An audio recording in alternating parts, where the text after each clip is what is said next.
मसीह खुदावंद में आप सबों की सलामती हो। मेरा नाम है इवेंजलिस्ट कैसर जॉन और आप देख रहे हैं मेरा YouTube पर ऑफिशियल चैनल जिसका नाम है द एवेंजलिज्म ऑफिशियल।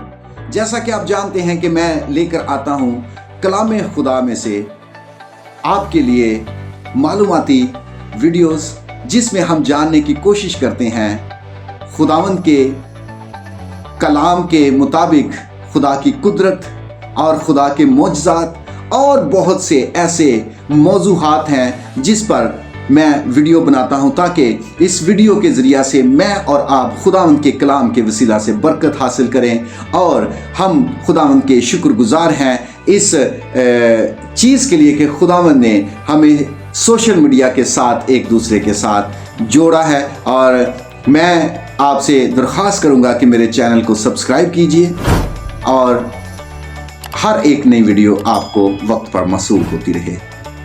कल की जो मेरी वीडियो थी उसमें मैंने कलाम खुदा में से जो खुदावंद के मशहूर नाम हैं उन नामों में से एक नाम जिसका जिक्र मैंने कल की वीडियो में किया था एल इलाह, उसके बारे में मैंने आपके साथ बहुत सी बातें जो हैं वो कलाम मुकद्दस में से ही शेयर की थी और कलाम मुकद्दस में से ही जानकर आप तक पहुंचाई थी। और आज हम जानने की कोशिश करेंगे खुदावंद के एक और नाम के हवाला से, जो नाम है एलोहीम। नाम जो है खुदावंद का, ये इब्रानी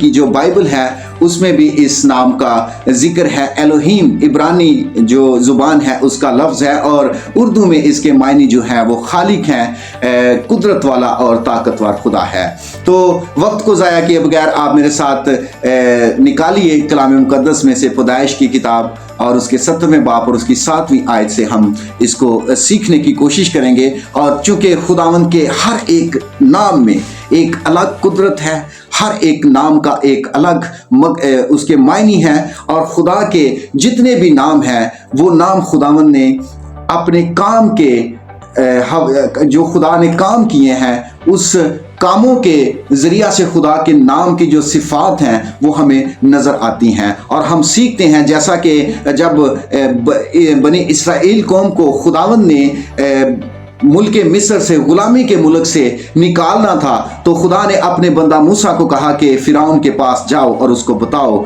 कि मैं जो हूँ सो हूँ ने मुझे भेजा है। तो इस तरह से खुदावंद के बहुत सारे नाम हैं और उनके बहुत सारे मफ़हूम हैं, मतलब हैं। तो एलोहीम खुदा जो है कलाम मुकद्दस में से जब हम पढ़ते हैं पैदाइश की किताब उसके 70वें बाब और उसकी 7वीं आयत में, तो यहाँ पर खुदावंद की जो कुदरत है वो किस तरह से हमें यहाँ पर नज़र आती है।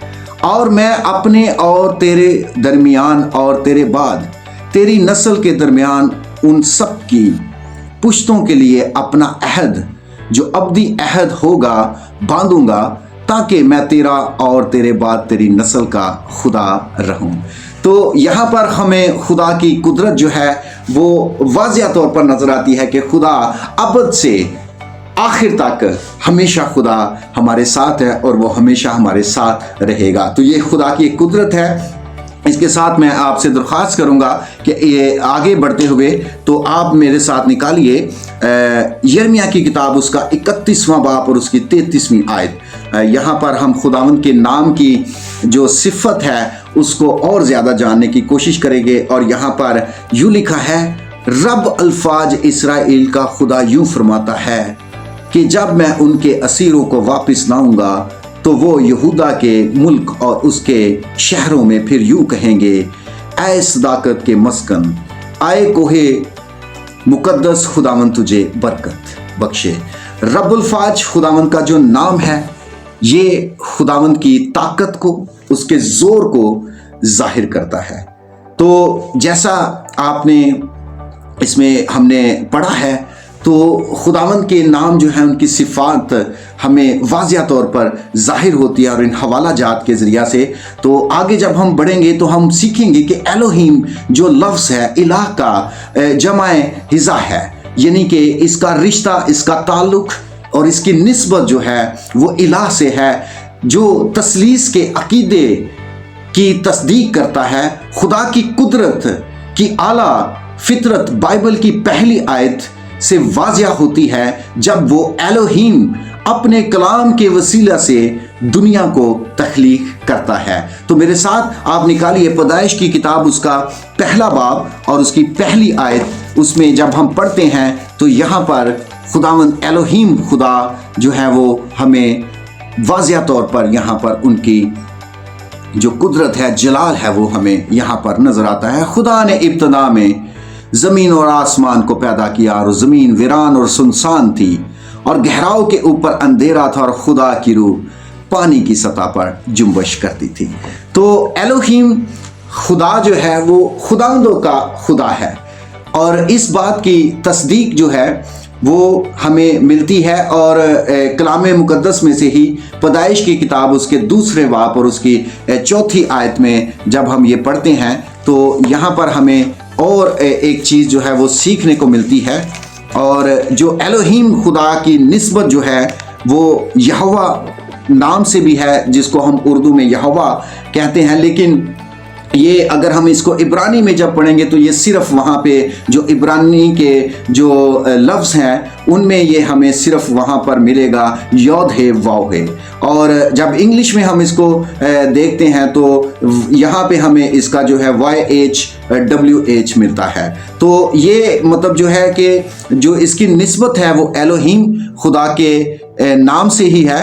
तो हम दूसरे बाब की जो चौथी आयत है उसको ये हम इसमें जानने की कोशिश करेंगे कि खुदावंद एलोहीम जो है वो खालिक हमें यहाँ पर नज़र आते हैं जब वो खलकत को बनाते हैं और खलकत को पैदा करते हैं। ये है आसमान और ज़मीन की पैदाइश जब वो खल्क हुए, जिस दिन खुदा ने ज़मीन और आसमान को बनाया। खुदा ने ज़मीन और आसमान को बनाया। तो यहाँ पर ये एक बड़ी खूबसूरत चीज़ हमें सीखने को मिलती है कि यहाँ पर खुदावंद खुदा जो लफ्ज़ है, यही लफ्ज़ जो है ये यहोवा खुदा के लिए इस्तेमाल होता है और यही लफ्ज़ जो है ये एलोहीम खुदा के लिए यहाँ पर इस्तेमाल हुआ है। एलोहीम और यहोवा खुदा पाक तस्लीस जो है वो यहाँ से हमें ज़ाहिर होती है और हमारे सामने आती है, चूँकि हमारा ये अकीदा भी है। और जैसा कि ज़बूर 59 में यूं मरकूम है, ज़बूर 59 और उसकी 5वीं आयत, जिसमें यूं लिखा है कि ए खुदावंद लश्करों के खुदा, इस्राएल के खुदा, सब कौमों के मुहासबा के लिए उठ। तो यहाँ पर भी जो हमें चीज़ सीखने को मिलती है कि खुदावंद खुदा लफ्ज़ जो है वो आता है और जिसके मायने जो है वो यही है कि यहोवा पाक खुदा एलोहीम खुदा जो है वो है। तो मैं उम्मीद करता हूं कि आज आपने इस वीडियो के ज़रिए से बहुत सी बरकत हासिल की होगी और यकीनन मुझे जब मैं बयान कर रहा हूं तो मुझे भी खुदावंद ने बहुत सारी इस कलाम के वसीला से बरकत अता की है। तो मैं शुक्रगुजार हूं खुदावंद का। और ये हमारा आज का जो नाम था खुदावंद का, उसमें हमने ये सीखने की कोशिश की है और अगली वीडियो में हम एक और नए नाम के साथ आएंगे। तो अब तब तक अपना बहुत सारा ख्याल रखिएगा और मेरी दिल से दुआ है कि खुदावंद आप सब देखने वालों को अपनी बरकत से हमेशा माला माल रखे। बहुत शुक्रिया।